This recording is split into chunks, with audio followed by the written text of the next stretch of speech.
উৎসবটা মানুষের মধ্যে আমরা পরিলক্ষিত হচ্ছে। গতকাল সারা রাত্রি নির্বিঘ্নে ভোট দেওয়ার জন্য, যাতে কোনো প্রতিবন্ধকে কেউ না তৈরি করে, তার জন্য সবাই ভোট কেন্দ্র পাহারা দিয়েছে। সকালবেলা উঠে তারা আমার আসার অনেক আগে দেখছি বড় বড় লাইনে তারা দাঁড়িয়ে গেছে। অন্য কেন্দ্রগুলোতে যাবো, এটা আমার নিজস্ব কেন্দ্র, পাবনা শহরের সবচেয়ে পুরনো ঐতিহ্যবাহী এলাকা পুরান কুঠিবাড়ি। সেই কেন্দ্রে আমি ভোট দিলাম। গত 4টি নির্বাচনে বাংলাদেশের মানুষ ভোট দেওয়ার সুযোগ থেকে বঞ্চিত হয়েছে। 17 বছর ভোটের অধিকারের জন্য লড়াই করেছে, অগণিত মানুষ জীবন দিয়েছেন, আত্মত্যাগ করেছেন, ক্ষতিগ্রস্ত হয়েছেন। যারা আজকের এই নিরপেক্ষ ভোটের দাবিতে যারা আত্মত্যাগ করেছেন, তাদের প্রতি আমি শ্রদ্ধা নিবেদন করছি।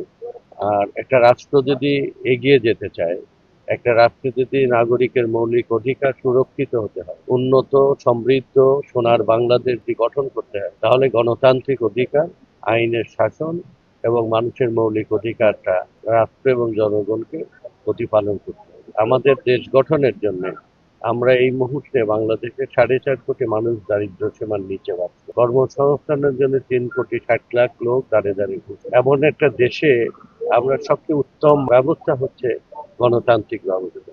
গণতান্ত্রিক ব্যবস্থায় পক্ষ বিপক্ষ সবাই মিলে মত প্রকাশের সুযোগ থাকে এবং সবাই মিলে দেশ গঠনের একটা পরিবেশ থাকে। আমরা এমন একটি সমাজ গড়তে চাই, যে সমাজে আমি শুধু নিরাপদ থাকবো না, আমার প্রতিপক্ষরা নিরাপদ থাকবে। সেটি হচ্ছে আমাদের কাঙ্ক্ষিত সমাজ। সেই কল্যাণকামী সমাজ গঠনের জন্য তারেক রহমান যে কার্যপত্র ঘোষণা করেছে বাংলাদেশ গঠনের জন্য, সবার নিরাপত্তার জন্য, সেটা আমাদের দেশের একটা যুগান্তকারী পরিবর্তন ঘটবে।